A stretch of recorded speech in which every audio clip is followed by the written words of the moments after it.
Episode 20, Jammo, The Unlikely King.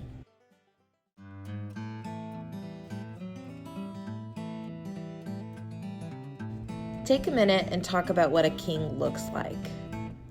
Is he strong? Is he big? Is he brave? What does he act like?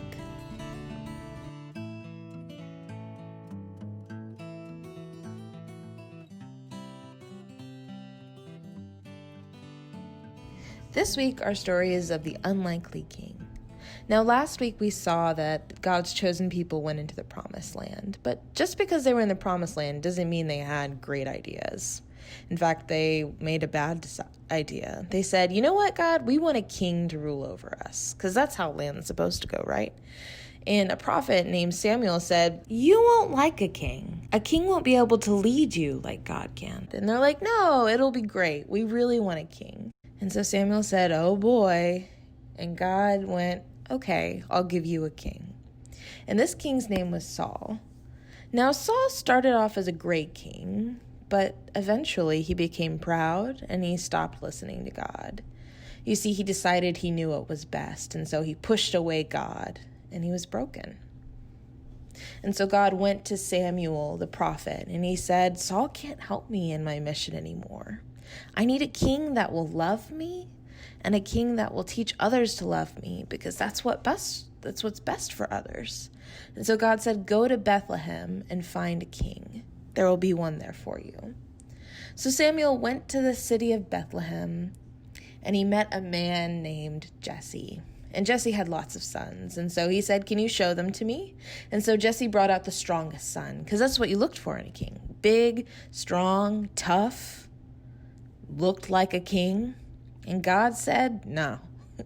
And so he brought out another son who was handsome, who was strong, and he was older. And he said, no. And out of all 7 sons, 0 fit the part. God chose none. And so Samuel went, do you have any more? And he's like, well, I have a son named David. But he's a shepherd and he's not very strong or big. I wouldn't think of him as a king. And God said, he is the one. I want him.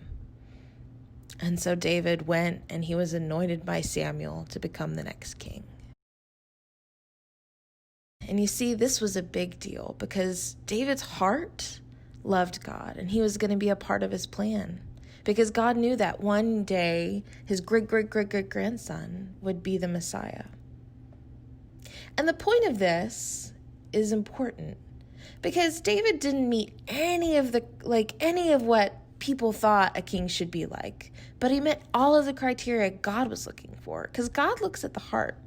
Now, if we're pretty awesome and strong on the outside, but not pretty awesome and strong on the inside, it doesn't really matter. You see, Jesus came, and he was awesome and he was loving, but he loved people for what they were on the inside instead of the outside, because that's what matters. Until next time.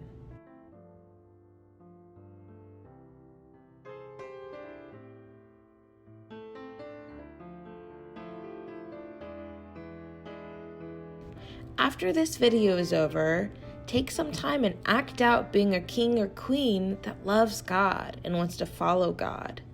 What does that look like? How would we change the way we act?